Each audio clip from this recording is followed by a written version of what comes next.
हमारी पृथ्वी पर उठने वाले रेतीले तूफान बेहद ताकतवर और खतरनाक हो सकते हैं, होते भी हैं। लेकिन 20 मार्च साल 2023 को शोधकर्ताओं की एक इंटरनेशनल टीम ने द एस्ट्रोफिजिकल जर्नल में अपनी एक खोज की पीयर रिव्यूड डिटेल्स को पब्लिश करवाया था, जिसको अनाउंस्ड इन शोधकर्ताओं ने 22 मार्च 2023 को किया था। उनकी इस खोज में जेम्स वेब द्वारा स्पॉट किए गए एक ऐसे ग्रह का जिक्र शामिल था जिस पर उन्होंने वेब की मदद के चलते सीधे तौर पर बवंडर की शक्ल में विशाल घूमते बादलों को स्पॉट किया था। शोधकर्ताओं की माने तो ये बादल सिलिकेट पार्टिकल से बने हैं, जिसमें मौजूद कण धुएं जैसे कणों से लेकर रेत के दाने जितने तक बड़े हो सकते हैं। इतना ही नहीं, हम अक्सर ये सुनते और पढ़ते आए हैं कि सुपरमैसिव ब्लैक होल्स आकाश गंगाओं के केंद्र में मौजूद होते हैं। लेकिन हाल ही में हबल द्वारा प्राप्त डेटा इमेजेस में वैज्ञानिकों ने एक ऐसे सुपरमैसिव ब्लैक होल को स्पॉट किया जो किसी वजह से अपनी मेजबान आकाश गंगा से दूर भागता दिखा है, और ये इतना दूर निकल चुका है कि इसके और इसकी मेजबान आकाश गंगा के बीच 2 मिल्की वे आकाश गंगा तक फिट हो सकती हैं। और आप शायद हैरान हो जाएं, ये इंटरगैलेक्टिक स्पेस में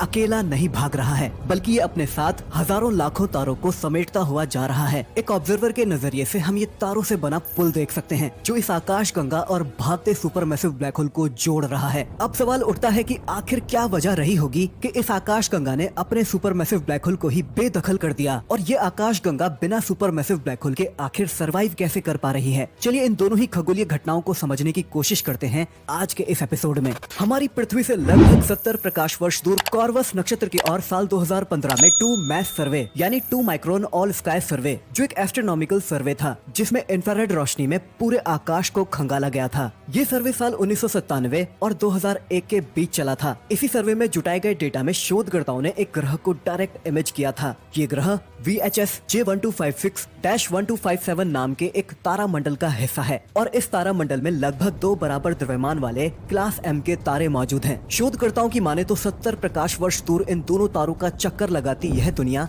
उनके द्वारा खोजी गई कुछ सबसे विचित्र दुनियाओं में से एक है। ये ग्रह जिसकी हम यहाँ बात कर रहे हैं, जुपिटर से इसका द्रव्यमान लगभग 20 गुना तक ज्यादा है। तापमान इतना गर्म है कि एल्यूमिनियम को तुरंत पिघला दे, और अपने दोनों तारों को इतनी दूर से ऑर्बिट करता है कि एक ऑर्बिट को पूरा करने में इसे 10,000 साल तक लग जाते हैं। और तो और इस ग्रह पर लगातार भयानक रेतीले तूफान मंडराते रहते हैं। ये सब हम तब जान पाए जब शोधकर्ताओं ने जेम्स वेब स्पेस टेलीस्कोप को इस ग्रह की ओर घुमाया, जिसकी ऑब्जर्वेशंस ने दिखाया कि VHS 1256b नामक इस दुनिया के ऊपरी वातावरण में सिलिकेट पार्टिकल से बने बादल घूम रहे हैं। इसके अलावा टीम ने इस ग्रह के वातावरण में कई दूसरे कंपोनेंट्स की भी पहचान की है। इनमें कार्बन डाइऑक्साइड के साथ मीथेन, कार्बन मोनोऑक्साइड और पानी पृथ्वी से 10 गुना तक भारी रहा हो। टक्कर के बाद ये जुपिटर के अंदरूनी भाग में ही घुल मिल गया और उस तरल मिश्रित संरचना को बनाया जिसे आज हम ऑब्जर्व कर रहे हैं। इस थ्योरी को सपोर्ट करने के लिए कुछ सबूत भी हैं। उदाहरण के लिए जुपिटर के मून्स की ऑर्बिट, एस्ट्रॉइड बेल्ट की पोजीशन और मार्स के छोटे आकार का होना सुझाव देता है कि यह विशाल ग्रह ने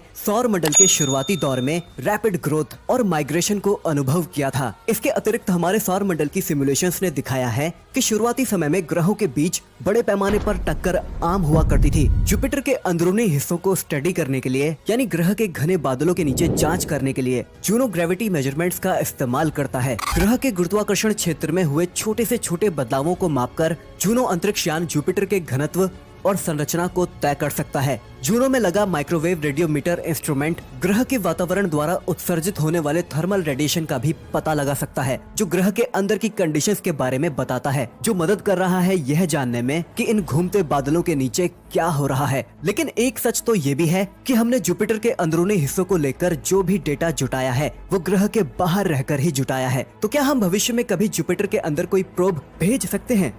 जुपिटर के अंदरूनी वातावरण में किसी प्रोब को भेजना बेहद चुनौतीपूर्ण और मुश्किल प्रयास होगा। ग्रह के बादलों के नीचे की हार्श कंडीशंस, जिसमें इसके इंटेंस रेडिएशन, झुलसा देने वाला तापमान और कुचल देने वाला दबाव शामिल है, ऐसी कंडीशंस किसी भी भेजे गए अंतरिक्ष यान के लिए उसका सरवाइव करना मुश्किल बना देंगी। हालांकि ऐसा भी नहीं है कि पास्ट में इसकी कोशिश न की गई हो। दिसंबर साल 1995 में नासा के गैलीलियो अंतरिक्ष यान ने जुपिटर के बादलों में गैलीलियो एटमॉस्फेरिक प्रोब के रूप में जाने जाने वाले एक प्रोब को गिरा दिया था। कई वैज्ञानिक उपकरणों से इक्विप्ड इस प्रोब ने तापमान के दबाव और जुपिटर के वायुमंडल की संरचना को नीचे उतरते समय मापा था। इस प्रोब से जो डेटा मिल रहा था वो किसी खजाने से कम नहीं था, जिसमें जुपिटर पर मौजूद अलग अलग गैसों की कंसंट्रेशन और इसके बादलों की कॉम्पोजिशन यानी संरचनाओं के मेजरमेंट्स शामिल थे। इसने जुपिटर के वातावरण में नीचे उतरते हुए बिजली गिरने का भी पता लगाया था, जो पहली बार था जब हमने ऐसा कुछ किसी दूसरे ग्रह पर सीधे देखा था। दुर्भाग्य से गैलीलियो एटमॉस्फेरिक प्रोब जुपिटर पर ज्यादा देर तक नहीं टिक सका था। ये इस ग्रह के रेडिएशन और दबाव को 58 मिनट तक ही झेल सका था। बाहर से स्टडी करते हुए जूनो अंतरिक्ष यान ने हालांकि ग्रह की संरचना और व्यवहार में बेहद वैल्यूएबल इनसाइट्स प्रोवाइड कराई हैं। ग्रह के रेडिएशन बेल्ट्स के जरिए केयरफुली नेविगेट करके अपने सभी साइंटिफिक इंस्ट्रूमेंट्स का उपयोग करके जूनो जुपिटर को बेहद गहराई से स्टडी कर पाने में सक्षम हो सका है। बेशक बहुत कुछ अभी भी ऐसा है जिसके बारे में हमें जानकारी नहीं है, जिसमें लिक्विड मेटेलिक हाइड्रोजन के इस विशाल महासागर की सटीक प्रकृति यानी एग्जैक्ट नेचर और इसके धुंधले कोर के होने का कारण भी शामिल है। इस विशाल गैसीय ग्रह के बादलों के नीचे क्या है, इसके ये रहस्य वैज्ञानिकों को आज भी फैसिनेट और इंस्पायर करते हैं। इस कमाल के ग्रह को स्टडी करना जारी रखते हुए हम बेशक आने वाले समय में सौर मंडल और ब्रह्मांड के बारे में कई और रहस्यों को जानेंगे। इसमें कोई शक नहीं है कि हमारा सौर मंडल कई रहस्यों से भरा हुआ है, लेकिन इसके अलावा हमारे सौर मंडल में कई ऐसी दुनियाएं हैं जिनको एक्सप्लोर किया जाना बाकी है। चलिए अब जाते जाते जुपिटर से जुड़ा आपके लिए एक सवाल, जुपिटर के अब तक कितने चंद्रमा खोजे जा चुके हैं? अपने जवाब नीचे कमेंट सेक्शन में जरूर दीजिएगा। फिलहाल आज के इस एपिसोड में इतना ही। अगर आपको ये वीडियो पसंद आया है तो वीडियो को लाइक, शेयर और चैनल पर नए हैं तो चैनल को सब्सक्राइब करना मत भूलिएगा, इस नोटिफिकेशन बेल को ऑल पर करने के साथ। मैं मिलता हूँ अब आपसे एक नई वीडियो में एक नए टॉपिक के साथ। तब तक के लिए ख्याल रखिएगा अपना। बाय गाइस, टेक केयर, जय हिंद।